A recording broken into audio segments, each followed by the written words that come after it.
solidarity on the question of the elderly. It's a trap.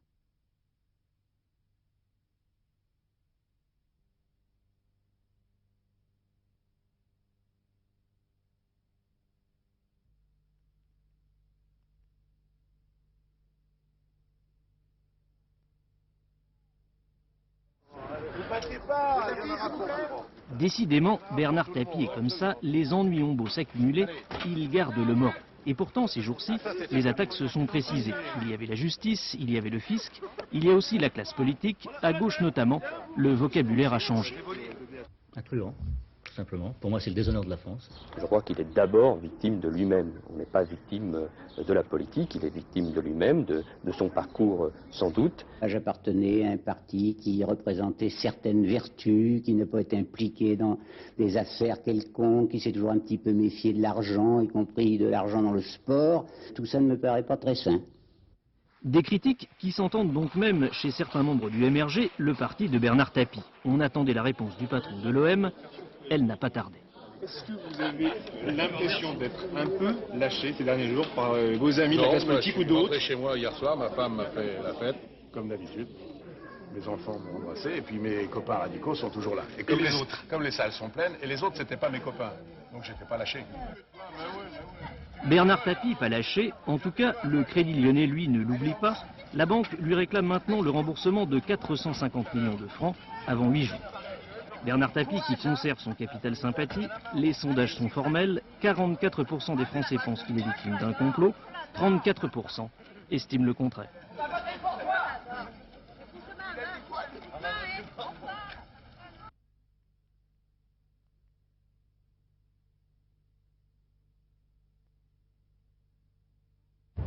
Nous sommes en 1988, après les élections législatives. Gérard Longuet, qui vient de perdre son portefeuille de ministre, se lance dans les affaires. Avec quelques proches collaborateurs, il crée ce qu'on appelle un fonds d'investissement, la Financière Arcade. Vocation, réunir des fonds pour acheter des actions d'entreprise, les revendre ensuite en espérant une plus-value. Les principaux investisseurs sont les Mutuelles du Mans et la Générale des Eaux. Pour gérer le portefeuille d'actions de la Financière Arcade, Gérard Longuet crée une autre société dont il est actionnaire majoritaire, Investel. Ce qui choque aujourd'hui le conseiller Van Rymbeck, c'est que la Financière Arcade, dont le PDG est Gérard Longuet, rémunère Investel, dont le patron est aussi Gérard Longuet. Elle la rémunère de deux façons. D'abord, en lui versant chaque année une somme de 600 000 francs, mais surtout en lui permettant de toucher une part importante, 20% des plus-values réalisées. En tout et pour tout, ce montage servira une fois, en 1989, pour racheter 20% du capital de Radio Nostalgie. Un an plus tard, Gérard Longuet est nommé président du Parti républicain. Il revend alors ses parts. Gérard Longuet n'a rien investi dans l'opération, mais il empoche une plus-value de 2 400 000 francs. Dans le rapport qu'il vient d'envoyer au parquet général de Rennes, le conseiller Van Rymbeck écrit « Monsieur Longuet s'est octroyé des avantages personnels, grâce à l'accord des bailleurs de fonds, au premier rang desquels figure la généreuse Générale des Eaux, et ce, sans que Monsieur Longuet ait pris le moindre risque dans l'opération. Sous réserve d'investigation, conclut le magistrat, ces faits peuvent être constitutifs d'abus de biens sociaux, voire de trafic d'influence et de corruption imputables à Monsieur Longuet. »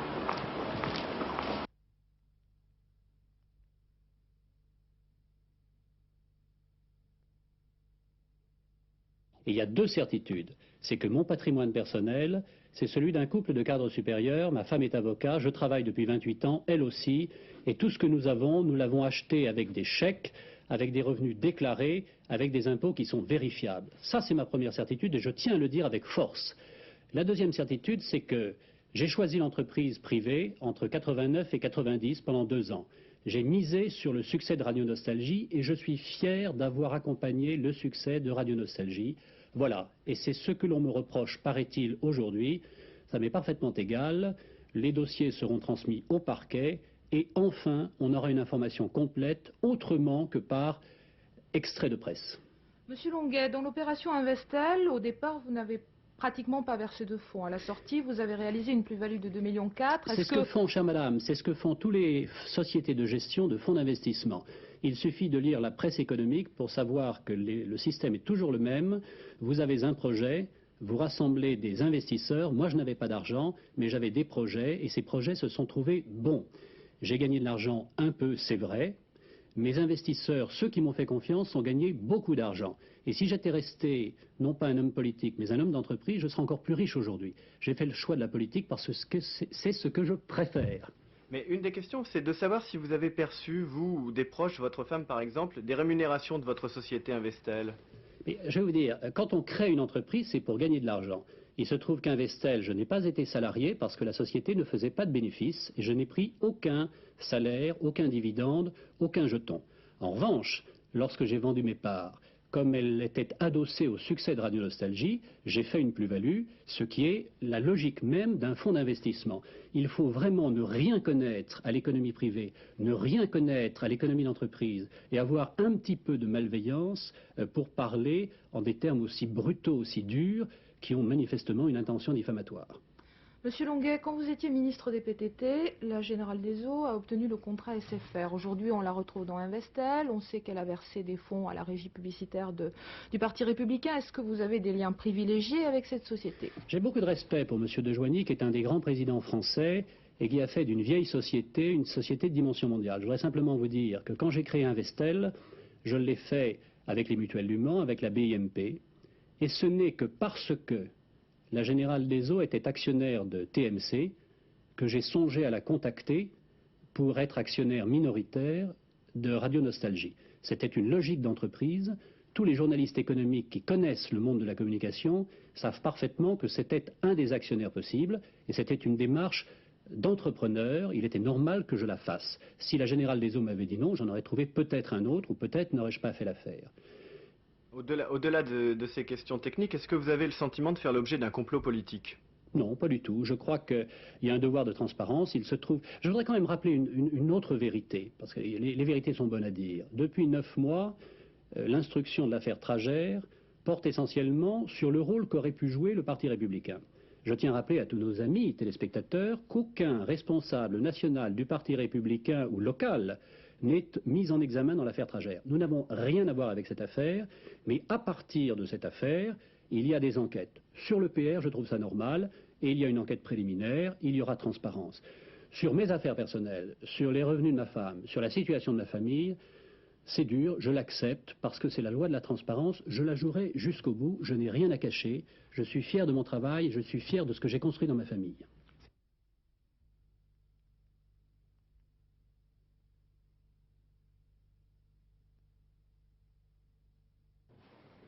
On marchait sur la tête hier au tribunal de Reggio de Calabre. Énième séance du procès du meurtre du juge Copellitti.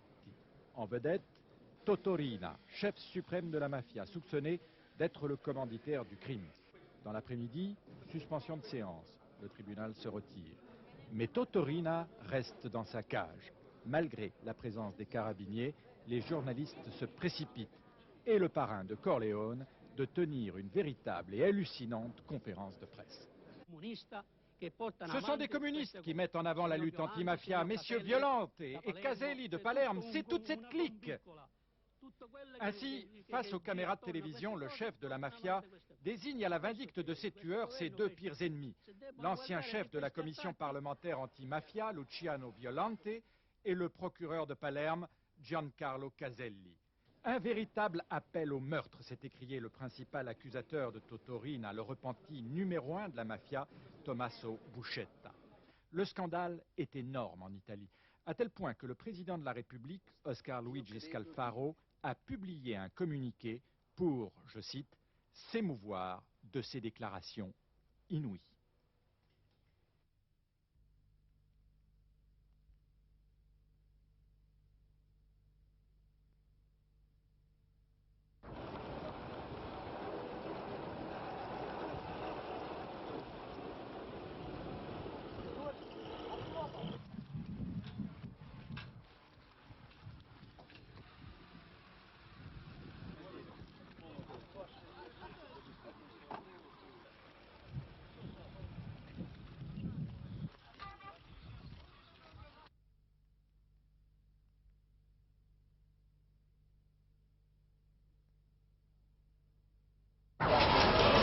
Autant de chefs participants à l'ouverture de cette conférence sur la stabilité en Europe et autant de sources de conflits sur notre continent.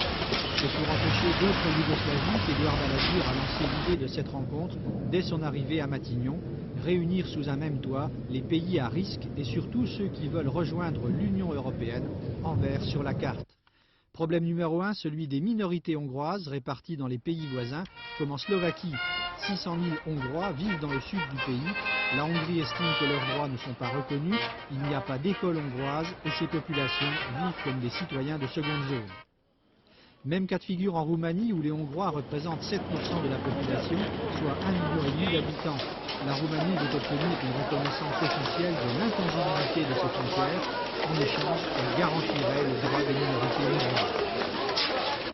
Autre baril de poudre, les pays baltes et le maintien en Estonie de 2500 soldats russes. Moscou fait du chantage en voulant lier le départ de ces hommes au paiement de la retraite des officiers russes démobilisés. Tous ces pays doivent signer des accords de bon voisinage, mais la conférence de Paris écarte de façon étonnante d'autres problèmes explosifs, comme celui des minorités russophones en Ukraine ou le problème de la Macédoine. Et l'ombre du conflit bosniaque va planer jusqu'à la fin des travaux de cette conférence.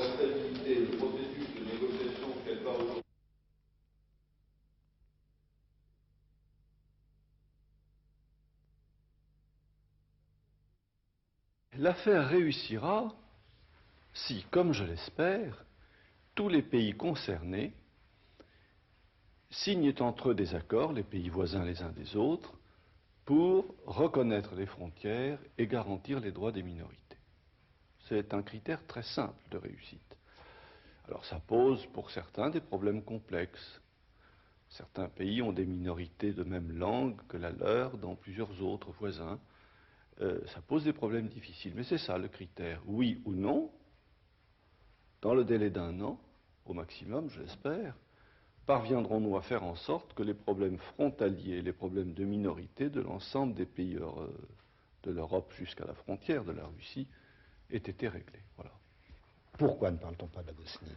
Pour l'ex-Yougoslavie, vous le savez, la France a multiplié les initiatives, notamment depuis un an. C'est sur sa proposition que les sanctions contre la Serbie ont été aggravées. C'est sur sa proposition que l'on a décidé de zones de sécurité qui seraient défendues par les soldats des Nations Unies. C'est sur sa proposition également qu'un plan de paix a été établi.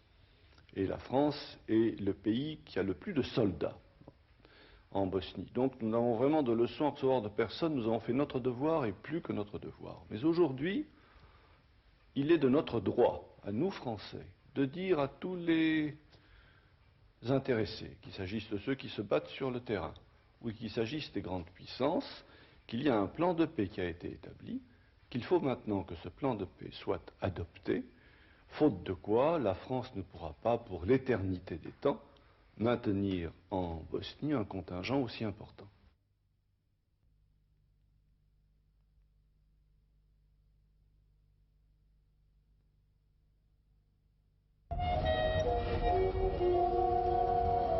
Quand on lui demande s'il est en campagne présidentielle, Jacques Chirac enrage. Et quand il accepte de porter un casque, il précise aussitôt qu'il n'a pas la grosse tête. Oui, un petit peu large quand même. Pourtant, aujourd'hui, son image peu à peu sort du flou. À Saint-Nazaire, dans les entrailles du Métanier, grand comme une cathédrale, Jacques Chirac a parlé de la politique de la mer, de la France qui a perdu son rôle de puissance maritime, de l'urgence à lui faire retrouver son rôle. Pas de vanité, pas de meeting. Pour l'heure, Jacques Chirac se contente de déplorer devant les principaux intéressés l'incurie de la politique actuelle, histoire de mieux proposer, lui, une politique de la mer pour la France. Elle a tout ce qu'il faut. Il lui manque simplement une volonté. Finalement, il n'y a pas eu vision d'ensemble et défense de nos intérêts d'ensemble. Aujourd'hui, le moment n'est pas trop tard pour avoir une nouvelle et grande ambition d'une France qui soit à nouveau une grande puissance maritime. Et puis au petit matin à Concarneau, Jacques Chirac a rencontré les pêcheurs. À ceux-là, qui voilà 6 mois criaient leur colère, il a proposé des mesures à plus long terme que celles prises par le gouvernement. Un engagement sous forme d'aide, d'allègements fiscaux, de préférences communautaires. Bien sûr, il ne pouvait s'agir en aucun cas du premier chapitre du programme présidentiel d'un non-candidat. Mais à moins que ce ne soit une vocation tardive de marin-pêcheur, Jacques Chirac, avec sa politique de la mer sous le bras, ouvre bien sa marche vers l'Élysée.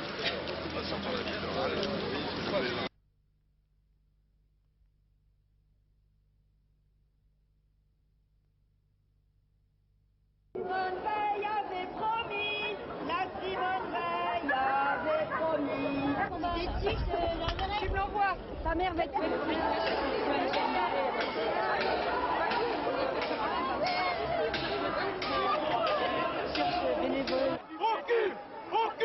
Aucune hésitation, pas de négociation.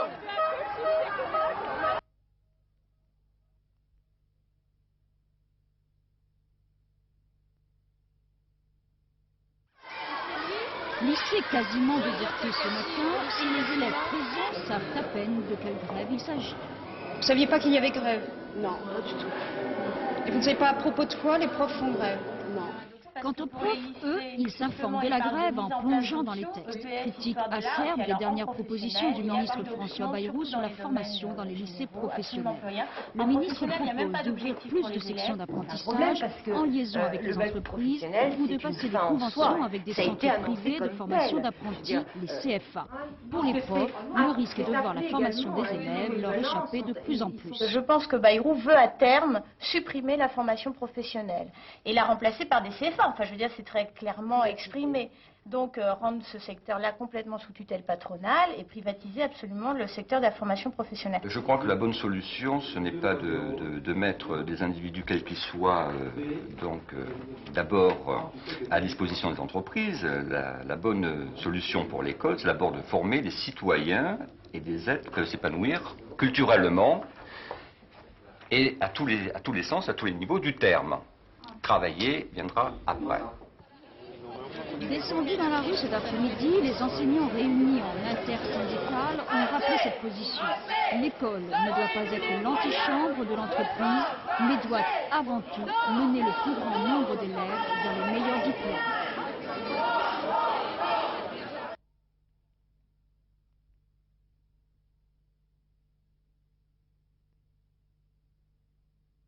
La tradition théologique anti-juive de l'Église fut un élément important qui a conduit à la Shoah.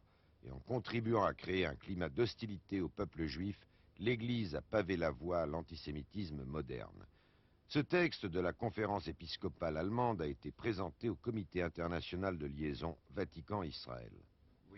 Ce document permettra de clore notre contentieux avec l'Église, de travailler ensemble sur des sujets d'intérêt commun. Et puis dans de nombreuses régions du monde catholique, on n'a jamais vu un juif. On ne sait même pas s'il ressemble aux autres humains. En Amérique du Sud, en Afrique, en Asie du Sud-Est. Un tel document aura donc une profonde influence sur le catéchisme et la manière dont les catholiques considèrent le judaïsme et l'État d'Israël. En d'autres termes, les relations entre l'Église et le judaïsme avancent à pas de géant depuis l'établissement de relations diplomatiques entre le Saint-Siège et Israël. Le texte des évêques allemands doit être soumis à présent à d'autres conférences épiscopales avant d'être présenté à Jean-Paul II.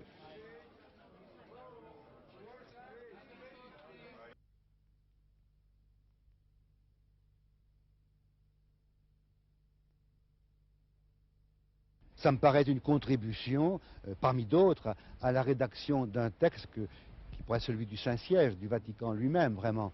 Et ça me paraît important que, là, les évêques allemands et polonais donnent une contribution qui va faire avancer, je crois, la question. Une question importante. Nous sommes dans un processus de réconciliation, je crois, en profondeur. Et il faut bien préparer un jour un texte qui pourra exprimer la repentance par rapport à tout ce qui s'est passé, notamment les persécutions contre les Juifs et par rapport aussi à cette catastrophe, ce drame qu'a été la Shoah. Sur le fond, l'Église catholique admet aujourd'hui, prend une part de responsabilité. Elle prend une part de responsabilité, assurément, mais on n'a pas à oublier quand même que de grandes voix sont élevées pour dénoncer l'antisémitisme, pour dénoncer aussi les persécutions par rapport aux Juifs, notamment Vatican II, dans une déclaration très officielle, dénonce, réprouve tout ce qui a été persécution vis-à-vis de nos frères juifs.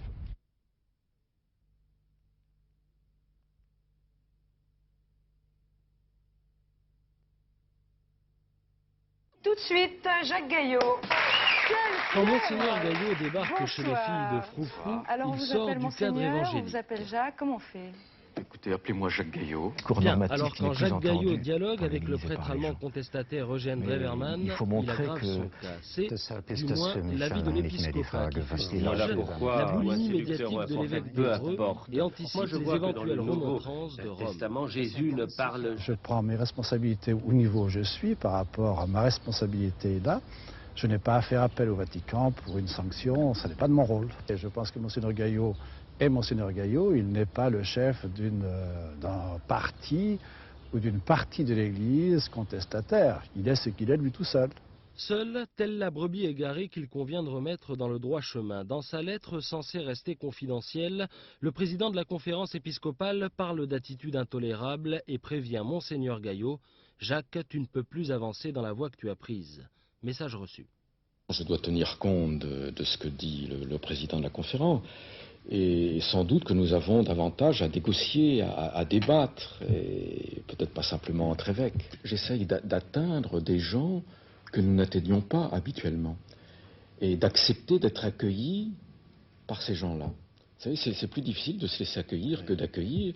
C'est plus difficile pour moi de parler à Froufrou que de parler à la cathédrale. Très bien. Jacques Gaillot en évêque tagueur, derrière l'image ludique, un homme en marge de l'épiscopat s'interroge sur l'exercice du sacerdoce. D'où sa énième polémique avec une hiérarchie pour qui la sauvegarde de l'unité vaut bien des certitudes. C'est un truc à moi.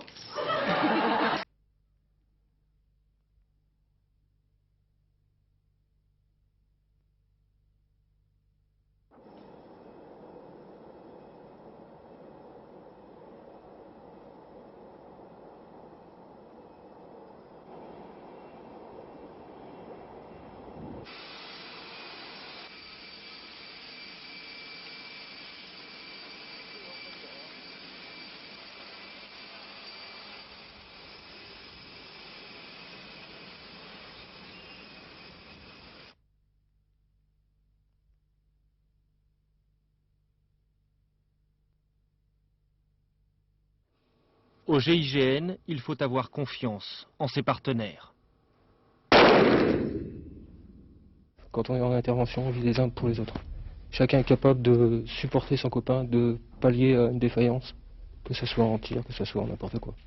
Les 80 gendarmes sont donc tous tireurs d'élite, tous formés au sport de combat, à l'escalade, à la plongée, au parachutisme. Tous capables, à force d'entraînement aux abords de la caserne de Satori, de maîtriser leur peur. Ce qu'on demande à un gendarme au GIGN, c'est bien sûr d'être équilibré, d'avoir une stabilité émotionnelle qui soit, je dirais, quasiment à toute épreuve, qu'il ait une grande souplesse d'adaptation et surtout qu'il soit conscient de ses possibilités et de ses limites.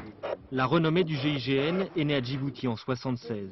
Les gendarmes, dirigés par le lieutenant Poutot, libèrent 30 enfants retenus en otage. Après plusieurs opérations couronnées de succès, les premières critiques apparaissent en 1979. C'est l'intervention à la Mecque. Officiellement, le GIGN n'y est pas, mais conseille, on ne connaîtra jamais le nombre de morts. Suivent les heures de gloire, les super gendarmes ramènent le calme à la prison de Saint-Maur, arrêtent le chef d'Ipar et Tarak, Philippe Bidard. L'unité d'élite est très médiatique jusqu'à l'affaire de la grotte d'Ouvéa en 88. 23 otages sont libérés, mais 19 indépendantistes sont tués au cours de l'assaut. L'intervention sera suivie d'une vive polémique. En 20 ans, le GIGN a effectué 650 interventions, libéré 350 otages, arrêté 550 personnes. Aucun gendarme n'a été tué en intervention. Alors que les hommes du raid sont compétents en zone de police, les gendarmes du GIGN sont appelés pour des prises d'otages, des forcenés ou des arrestations délicates en zone gendarmerie, dans les ports et les aéroports. Quand on arrive en opération, c'est que la situation est dramatique, ou tendue à tout le moins. Les gens qui nous mettent en mouvement n'arrivent pas avec leurs moyens à gérer efficacement la situation. C'est pour ça qu'ils font appel au GIGN. Donc effectivement, lorsqu'on est déployé, il y a une exigence. En moins d'une demi-heure, une quinzaine d'hommes sont en permanence prêts à partir sur n'importe quel type d'intervention.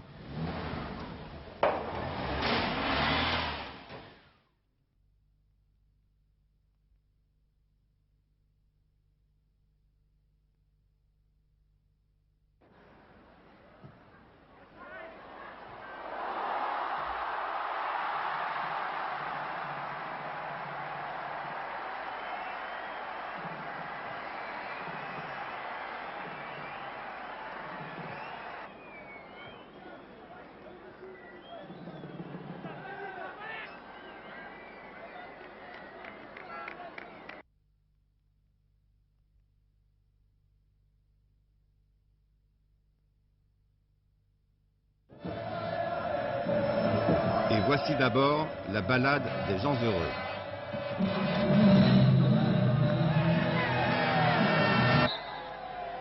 En l'espace d'un instant, pour un but, un seul but signé Casanova, Bastia oublie 8 années de purgatoire en Division 2. Certes, ça n'effacera pas Floriani, ses morts et ses blessés, mais quelle joie que cette ambiance folle où le football est roi. Seulement, le bonheur des uns fait forcément le malheur des autres. Toi tu montes, moi je descends. Bastia vers le haut, Valenciennes vers le bas. Ce soir, j'ai vraiment mal, j'ai mal au cœur parce que j'ai tout donné à ce club-là. J'ai fait tout ce que j'ai pu pendant 6 ans. Il y a beaucoup de joueurs qui sont dans mon cas et puis voilà, je crois que ce soir, je suis vraiment triste et quelque part, je sens que c'est la fin d'une certaine époque pour moi et puis je sais pas trop quoi dire, quoi. Image d'une défaite qui casse une ville, une équipe et des hommes. Image qui annonce plein de bonnes choses pour la saison nouvelle.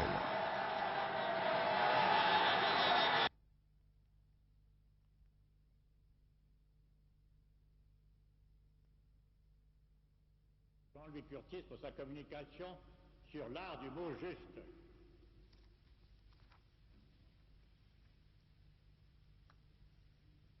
Notre liberté de choix est grande. Elle ne s'exercerait pas sans quelque anxiété. Aux membres de la commission du dictionnaire en ce jour anniversaire.